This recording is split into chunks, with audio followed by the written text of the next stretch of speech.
decisions came along, were you conscious of color discrimination in your own life? Yes, I became conscious of color discrimination at a relatively early age.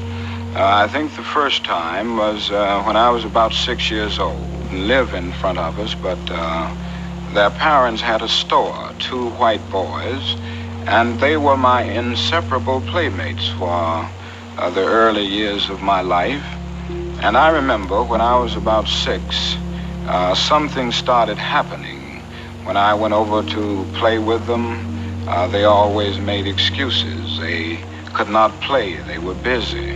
Have been so scarred by the system that they've become pathological in the process, and we all have to battle with pathology, and nobody really knows what it means to be a Negro unless one can really experience it. And I know we all have to battle with this constant drain. That I became aware of the racial differences, or really the racial problem.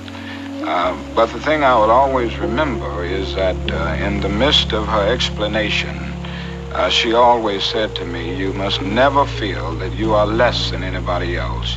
You must always feel that you are somebody.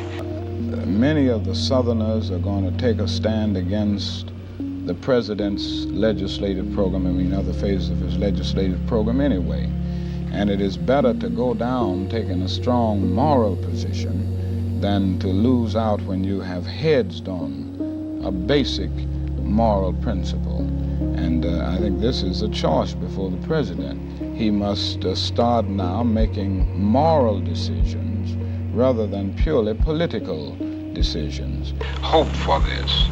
What sort of home did you have as a child? Was it a strict home, for instance?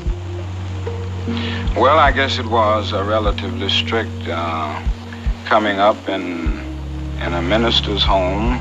I faced the discipline that you would face and a very fervent religious background.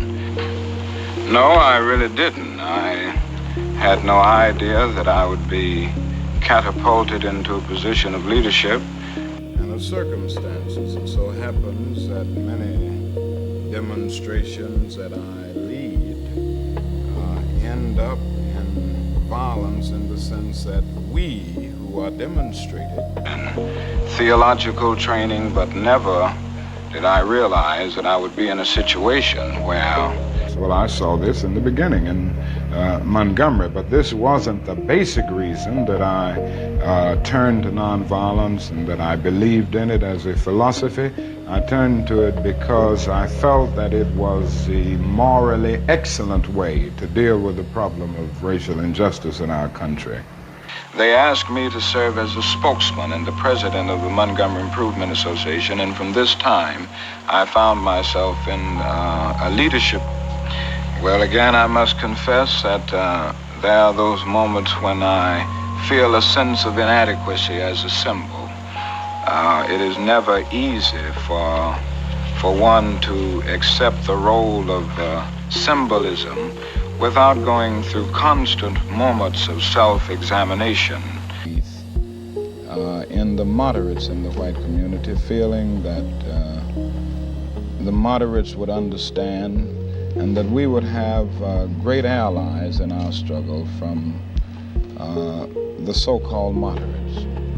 But in recent years, I've come to see that these are often the people who stand in the way of progress.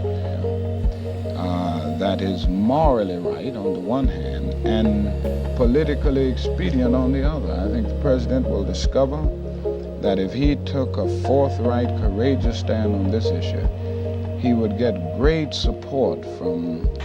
Yes, at times, I think honesty impels me to admit that there have been those times that I actually confronted fear. I don't think anyone in a situation like this can go through it without confronting moments of real fear.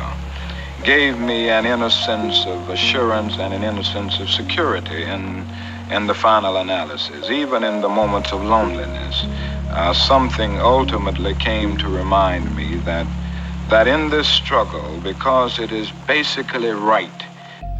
Well, I would say that they were quite effective in at least making it possible for us to have open channels of communication.